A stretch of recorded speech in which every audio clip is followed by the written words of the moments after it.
আসসালামু আলাইকুম সুপ্রিয় শিক্ষার্থীবৃন্দ, আশা করি সকলেই ভালো আছো। তোমাদের সকলের প্রিয় চ্যানেল সোহানস স্টাডি পার্ক।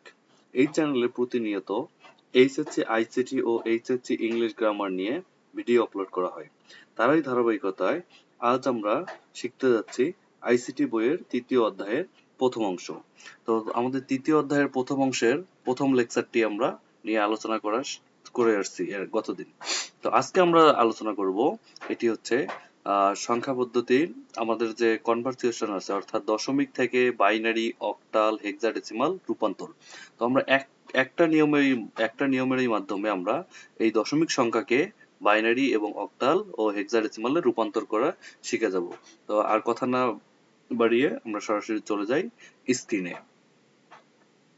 তো আমাদের ১ নম্বর নিয়ম কি আছে? পূর্ণ দশমিক সংখ্যাকে বাইনারি, অক্টাল, হেক্সাডেসিমাল রূপান্তর করার জন্য সংখ্যাকে অর্থাৎ দশমিক সংখ্যাকে ভিত্তি দ্বারা ভাগ করতে হবে এবং ভাগশেষকে আলাদা লিখতে হবে।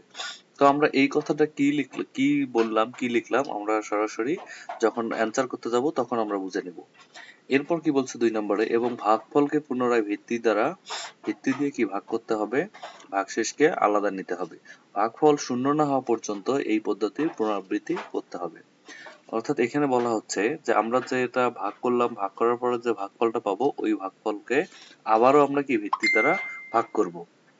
ভাগ করার পরে আমরা কি ভাগশেষকে আলাদা করব। এরপরে ওই ভাগফল যতক্ষণ না আমাদের শূন্য আসে ততক্ষণ পর্যন্ত আমাদের ভাগ করতে হবে। ৩ নম্বর কি বলছে, সর্বশেষ ভাগশেষ গুলোকে শেষ থেকে প্রথম দিকে ধারাবাহিকভাবে সাজিয়ে লিখতে হবে। অর্থাৎ আমাদের ভাগশেষ যে আলাদা করলাম এইগুলাকে নিচ থেকে উপর দিকে ধারাবাহিকভাবে সাজিয়ে লিখতে হবে। এরপর ৪ নম্বরে কি বলছে, এবং রেডিক্স পয়েন্ট মানে হচ্ছে আমাদের ভগ্নাংশ। ভগ্নাংশ সংখ্যার ক্ষেত্রে আমাদের যে দশমিক ব্যবহার করা হয় এটাকে বলে সংখ্যা পদ্ধতিতে রেডিক্স পয়েন্ট। এর পরের সংখ্যাকে ভিত্তি দ্বারা গুণ করতে হবে। তার মানে আমাদের ভগ্নাংশ সংখ্যাকে ওই ভিত্তি দ্বারা গুণ করতে হবে এবং গুণফলে দশমিকের আগে সংখ্যা আলাদা লিখতে হবে। অর্থাৎ গুণ যখন আমরা করব, গুণ করার পরে আমাদের যেহেতু দশমিক সংখ্যাকে গুণ করতেছি, সেক্ষেত্রে আমরা এখানে দুইটা জিনিস পাবো। একটি হচ্ছে পূর্ণ সংখ্যা, একটা হচ্ছে কি দশমিক সংখ্যা। অর্থাৎ দশমিকের আগে যেটা থাকবে এটা হচ্ছে পূর্ণ সংখ্যা, আর দশমিকের পরে যেটা থাকবে এটা হচ্ছে কি ভগ্নাংশ সংখ্যা। তাহলে আমাদের এই যে পূর্ণ সংখ্যাটাকে আমরা আলাদাভাবে নিব এবং আলাদাকৃত সংখ্যাগুলোকে উপর থেকে নিচের দিকে সাজিয়ে লিখতে হবে। অর্থাৎ আমাদের যে পূর্ণ সংখ্যা যেগুলো পাইলাম এইগুলাকে কি করবো, উপর থেকে নিচের দিকে সাজিয়ে লিখবো। আচ্ছা, দেখা যাক যে আমাদের কিভাবে আমরা এই নিয়মটা ফলো করেই আমরা দশমিক সংখ্যা থেকে বাইনারিতে এবং দশমিক থেকে অক্টালে এবং দশমিক থেকে হেক্সাতে রূপান্তর করতে পারি। তো আমরা প্রথমেই যেটা করব, দশমিক থেকে বাইনারিতে রূপান্তর। তোমরা দেখতেই পাচ্ছ যে আমাদের একটা এক্সাম্পল দেয়া আছে। আমাদের একটি দশমিক মান দেয়া আছে। দশমিক মান আমরা কিভাবে বুঝলাম, এর বেজ অর্থাৎ ভিত্তি হচ্ছে 10, এখানে ব্যবহৃত হচ্ছে কি 0 থেকে 9 পর্যন্ত এর ভিতরে ডিজিট গুলা। তোমরা যারা এখানে বেজ, এরপরে হচ্ছে ভিত্তি, বেজ, এই জিনিসগুলা কি, কোনটা দশমিক কোনটা অক্টাল, এগুলো যারা বুঝতেছো না, তোমরা খুব এই ভিডিও দেখার আগে তোমরা আমার লেকচার 1 অর্থাৎ যে সংখ্যা পদ্ধতির প্রকারভেদ এবং বেজ সম্পর্কে যে আলোচনা আছে, তোমরা ওই ভিডিওটা আগে দেখে তারপরে এই ভিডিওতে আসবা। এই আমাদের ওই ভিডিওর লিংক নিচে ডেসক্রিপশনে দেয়া আছে।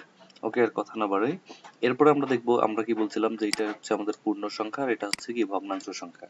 পূর্ণ সংখ্যার ক্ষেত্রে আমাদের কি করতে হবে, ভিত্তি দ্বারা। কোন ভিত্তি দ্বারা কাজ করব, আমাদের যেটাকে রূপান্তর করতে বলবে, আমাদের কি দশমিক থেকে বাইনারি অর্থাৎ 2 ভিত্তি, এই জন্য এটা কি বাইনারিতে রূপান্তর করতে বলছে।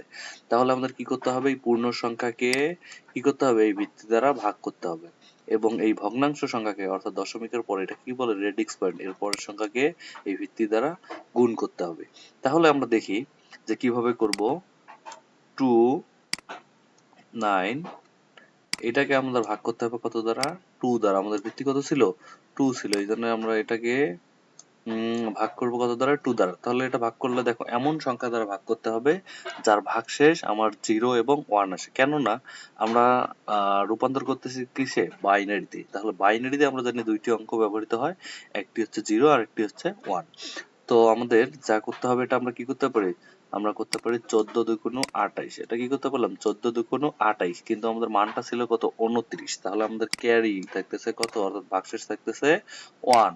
তাহলে আমরা আবার কি করব, ভিত্তি দ্বারা ভাগ করব। কেন ভাগ করব, আমাদের এখানে বলা আছে যে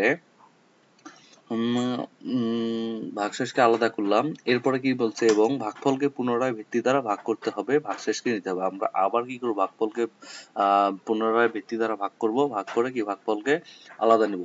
ভাগফল শূন্য না হওয়া পর্যন্ত এই পদ্ধতির পুনরাবৃত্তি, অর্থাৎ যতক্ষণ না আমাদের এই ভাগফলটা শূন্য আসে ততক্ষণ আমাদের এই পদ্ধতি চালিয়ে যেতে হবে।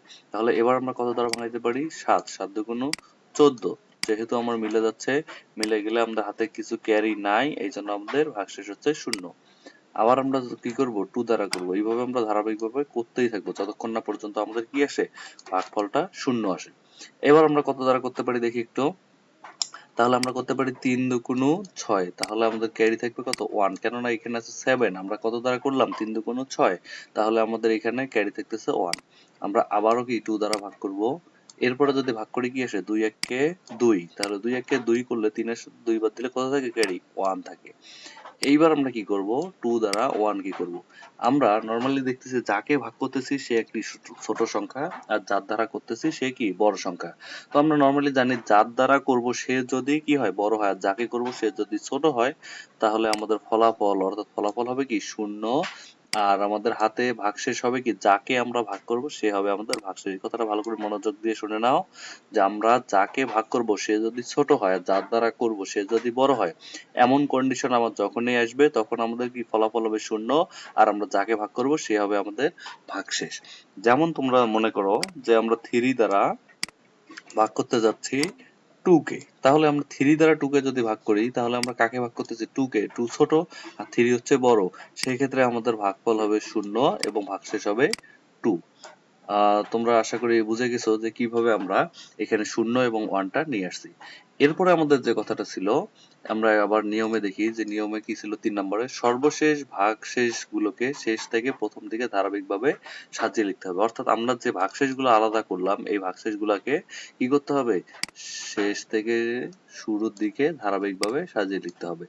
এই জন্য আমরা এখানে একটা লেখা লিখবো, এটা হচ্ছে এই নিচে, অর্থাৎ আমাদের সবচেয়ে গুরুত্বপূর্ণ, যেহেতু আমরা নিচ থেকে উপরে লিখতেছি এই জন্য এটাকে লিখতে হয় এম এস বি, এটাকে আমরা কি লিখবো, এম এস বি, আর এটাকে লিখতে হয় এল এস বি, আর এটাকে আমরা লিখবো হচ্ছে এল এস বি। তাহলে এমএসবির মানে কি, এমএসবির মানে হচ্ছে মোস্ট সিগনিফিক্যান্ট বিট, এর বাংলা অর্থ হচ্ছে সর্বোচ্চ গুরুত্বপূর্ণ সংখ্যা। এইটা হচ্ছে আমাদের কি এমএসবি মানে সর্বোচ্চ গুরুত্বপূর্ণ সংখ্যা। এরপরে আমাদের আছে কি এলএসবি, এলএসবি এর পূর্ণরূপ হচ্ছে লিস্ট সিগনিফিক্যান্ট বিট, অর্থাৎ সর্বনিম্ন গুরুত্বপূর্ণ সংখ্যা। এটা আমার কোনটা, এই উপরেরটা। তাহলে আমরা গুরুত্ব দিলাম কোনটাকে, নিচেরটাকে। তাহলে আমরা মানটা কি লিখতে পারি, নিচ থেকে উপরে যদি আমরা সাজায় লিখতে যাই, কি আছে আমাদের 1 1 1, এরপরে হচ্ছে 0, এরপরে হচ্ছে 1। এইটা হচ্ছে আমাদের একটা কি বাইনারি মান। কার বাইনারি মান পাইলাম, এই 29, অর্থাৎ 29 এর আমাদের বাইনারি মান হচ্ছে এইটা 11101। ওকে, আশা করি তোমরা বুঝে গেছো যে কিভাবে আমরা একটা দশমিক পূর্ণমানকে বাইনারিতে রূপান্তর করতে পারি। এইভাবে আমাদের যদি এই প্রশ্নটা কিসের ছিল, বাইনারিতে, এটা বাইনারি না হয়ে যদি আমাদের কি আসে, অক্টালে আসে, যদি আমাদের কি অক্টালে রূপান্তর করতে বলো, তখন কি করব আমরা, এই যে 29 কে তখন আমরা কিসে, কত দ্বারা ভাগ করব, তখন আমরা 2 দ্বারা ভাগ না করে আমরা ভাগ করতে হবে কত দ্বারা, 8 দ্বারা। কেননা আমরা জানি যে যে কোনো দশমিক মানকে আমরা যেটাতেই রূপান্তর করতে বলুক না কেন, পূর্ণ সংখ্যাকে ভাগ করতে হবে। কার দ্বারা ভাগ করব, যে সংখ্যা দ্বারা আমরা নির্ণয় করতে বলবো, তার নির্ণয় করতে বলছে কাকে, অক্টালে। তাহলে এখানে আমাদের কি 8 দ্বারা 29 কে ভাগ করতে হবে। সেক্ষেত্রে আমাদের দেখো কি আসতে পারে, আমরা একটু দেখি। সেক্ষেত্রে আমাদের আসতে পারে যে আমরা কি লিখবো, এটা যে 8 দুগুণ 16, 3 আষ্টে 24, 4 আষ্টে 32, তাহলে বেশি হয়ে যায়, আমরা নিতে পারি যে 3 আষ্টে 24, কিন্তু আমাদের এখানে ছিল কত, 29, তাহলে আমাদের ভাগশেষটা হতে হবে কি 0 থেকে 7 পর্যন্ত, এর ভিতরে যে কোনো একটা ডিজিট। তাহলে আমাদের কত আসে, 3 আষ্টে 24, এখানে ছিল 29, আমাদের ক্যারি থাকবে হচ্ছে 5, ক্যারি কত ছিল 5। এইবার আমরা আবার 8 কে 3 দ্বারা করব। এইবার দেখো যে এমন একটা কন্ডিশনে আমরা পৌঁছে গেছি, কিরকম কন্ডিশন খুব ভালো করে বুঝে নাও, যে আমাদের এখানে যে কন্ডিশনটা আছে এটা একটু ভালো করে বুঝে নাও, এই কন্ডিশনটা কি বলছে। তাহলে দেখো যে 8 দ্বারা 3 কে করলে আমরা জানলাম যে 3 হচ্ছে ছোট, 8 বড়। এর আগে আমি বলে দিছি যে এখানে এক্সাম্পল, যে আমরা যেহেতু 3 কে ভাগ করতেছি, 3 ছোট, এই জন্য আমাদের ভাগফল হবে 0 আর ভাগশেষ হবে 3, ভাগশেষ হবে কি 3, ভাগশেষ হবে কি আমাদের 3। তাহলে আমরা এটা কি করব, নিচ, অর্থাৎ আমাদের হচ্ছে নিচ থেকে উপর দিকে সাজিয়ে লিখতে হবে। তাহলে এটা হবে কি আমাদের এমএসবি, এটা হচ্ছে এমএসবি, এটা আমাদের এমএসবি, ওটা হচ্ছে কি এলএসবি, এটা হচ্ছে মোস্ট সিগনিফিকেন্ট বিট, ওটা হচ্ছে লিস্ট সিগনিফিকেন্ট বিট। তাহলে আমাদের অ্যান্সার হচ্ছে কি সরি, এটা হচ্ছে আমাদের অ্যান্সার হবে 3, 5। এটা অ্যান্সার কি পেলাম আমরা 3, 5। কিসে পেলাম আমরা? অক্টালে। অর্থাৎ 29 এটা হচ্ছে দশমিক মান, এর অক্টাল মান হচ্ছে আমাদের কত পেলাম? 35, অর্থাৎ 3, 5। তাহলে আমরা এইভাবে যে কোনো দশমিক মানকে বাইনারি বলুক তাহলে আমরা কি করব? 2 দ্বারা ভাগ করব। যে আবার যদি অক্টাল বলে তাহলে কি 8 দ্বারা ভাগ করব।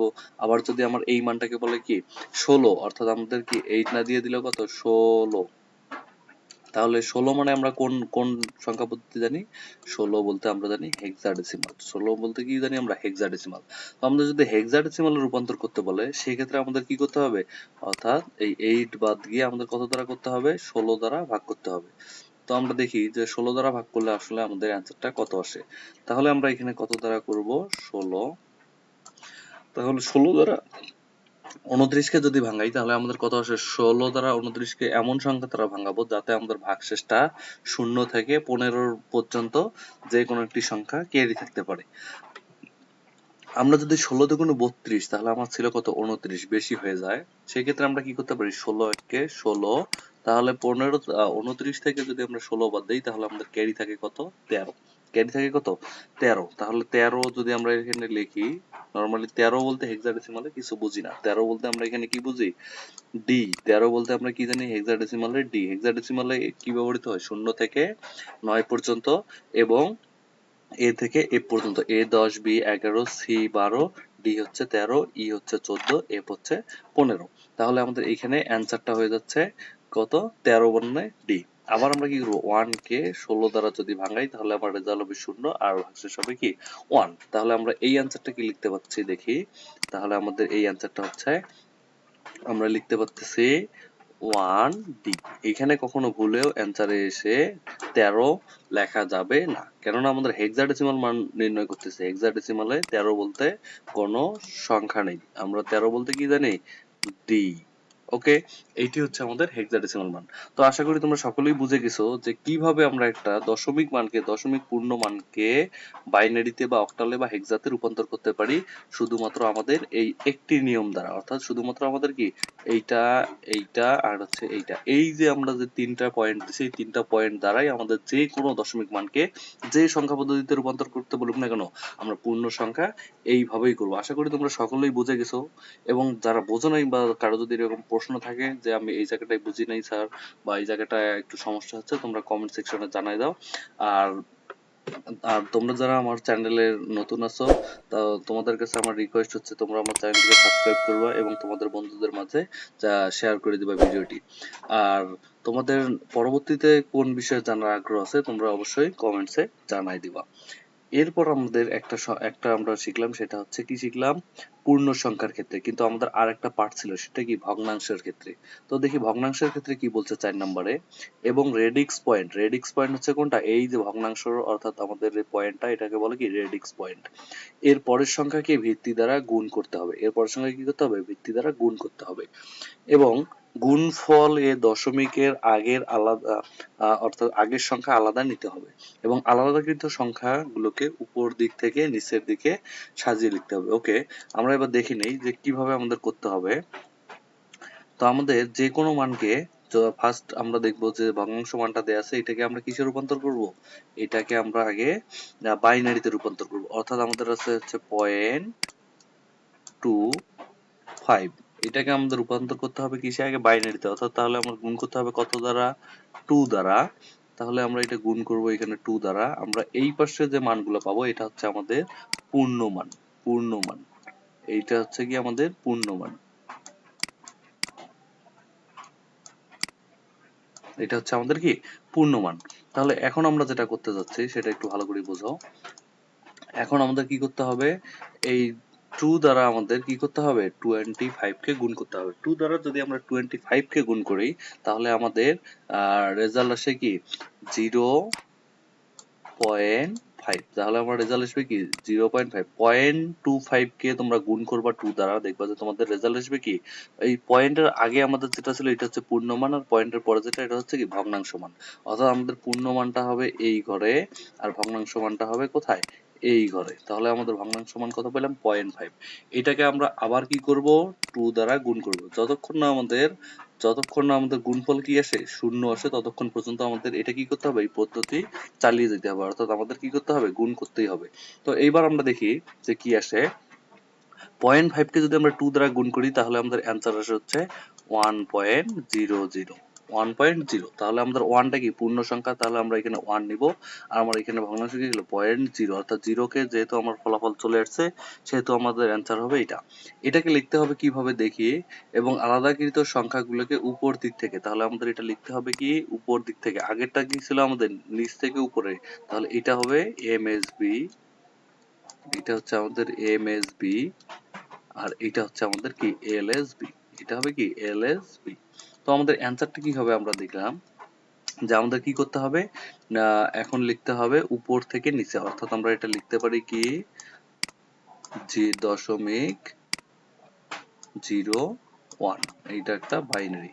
তাহলে আমাদের এই বাইনারি যে অ্যান্সারটা আমরা পেলাম, অর্থাৎ আমরা পুরা এই সংখ্যাটা আমরা বাইনারিতে অ্যান্সার পাবো কি 1110.01। এইটা হচ্ছে আমাদের বাইনারি। আমরা কিভাবে বাইনারিতে রূপান্তর করলাম, আশা করি তোমরা সকলেই বুঝে গেছো যে কিভাবে একটা পূর্ণ সংখ্যাকে পূর্ণ দশমিক সংখ্যাকে বাইনারিতে রূপান্তর করতে হয়, কিভাবে অক্টালে রূপান্তর করতে হয় এবং হেক্সাতে রূপান্তর করতে হয়। তো তোমরা সকলেই শিখে গেছো, এবং তোমাদের যারা যদি কোনো প্রশ্ন থাকে বা কোনো জায়গায় যদি বুঝতে অসুবিধা হয়ে থাকে অবশ্যই তোমরা কমেন্টসের মাধ্যমে জানাই দিবা। এরপর আমরা দেখলাম যে আমাদের আরেকটি অংশ ছিল, এটি হচ্ছে ভগ্নাংশ। কিভাবে ভগ্নাংশ মানকে রূপান্তর করতে হয়, অর্থাৎ পূর্ণ সংখ্যার ক্ষেত্রে আমাদের যেটাতে রূপান্তর করতে বলবে ওইটাকে আমরা কি করব, ভাগ করব, এবং ভগ্নাংশের ক্ষেত্রে ওই মানটাকে আমরা কি করব, গুণ করব। তো পূর্ণ সংখ্যার ক্ষেত্রে আমরা যে ভাগশেষগুলোকে কি করব, নিচ থেকে উপর দিকে নিব, এবং ভগ্নাংশ সংখ্যার ক্ষেত্রে আমাদের পূর্ণ মানগুলোকে উপর দিক থেকে নিচের দিকে নিব। তো আশা করি তোমরা সকলেই বুঝে গেছো। এইবার তোমাদের আমি একটা কাজ দিচ্ছি, সেটা হচ্ছে এই দশমিক মানটাকে, আমি তো পূর্ণ মানটাকে অক্টালে রূপান্তর করছি এবং হেক্সাতেও রূপান্তর করছি। এই যে আমাদের ভগ্নাংশ যে মানটি আছে এই মানটাকে তোমরা অক্টালে রূপান্তর করবা এবং হেক্সাতে রূপান্তর করে আমাকে অ্যান্সারটা জানাই দাও যে আসলে স্যার অ্যান্সারটা হচ্ছে আমাদের অক্টালে হবে এত এবং হেক্সাতে হবে এত। তো আশা করি তোমরা মোটামুটি সকলেই বুঝে গেছো কিভাবে আমরা শুধুমাত্র এই 4টি পয়েন্ট ফলো করে যে কোনো দশমিক মানকে বাইনারিতে এবং অক্টালে এবং হেক্সাডেসিমালে রূপান্তর করতে পারি। তোমরা যারা এই ভিডিওটি দেখছো তোমরা চাইলে এই 4টি পয়েন্ট লিখে নিতে পারো। পরবর্তীতে তোমাদের যদি কোনো রকম কোনো সমস্যা হয় তোমরা আশা করি এই 4টি পয়েন্ট দেখেই তোমরা সব প্রশ্নের সমাধান করতে পারবা। তো আর কথা না বাড়াই, তো তোমরা এখন পর্যন্ত যারা আমার এই চ্যানেলটিকে এখনো সাবস্ক্রাইব করো নাই দ্রুত সাবস্ক্রাইব করে নাও এবং পাশে থাকা বেল আইকনটি বাজিয়ে দাও। আর আশা করি তোমরা সকলেই উপকৃত হবা আমার এই চ্যানেলটির মাধ্যমে। তো আর কথা না বাড়াই এই পর্যন্ত শেষ। ধন্যবাদ।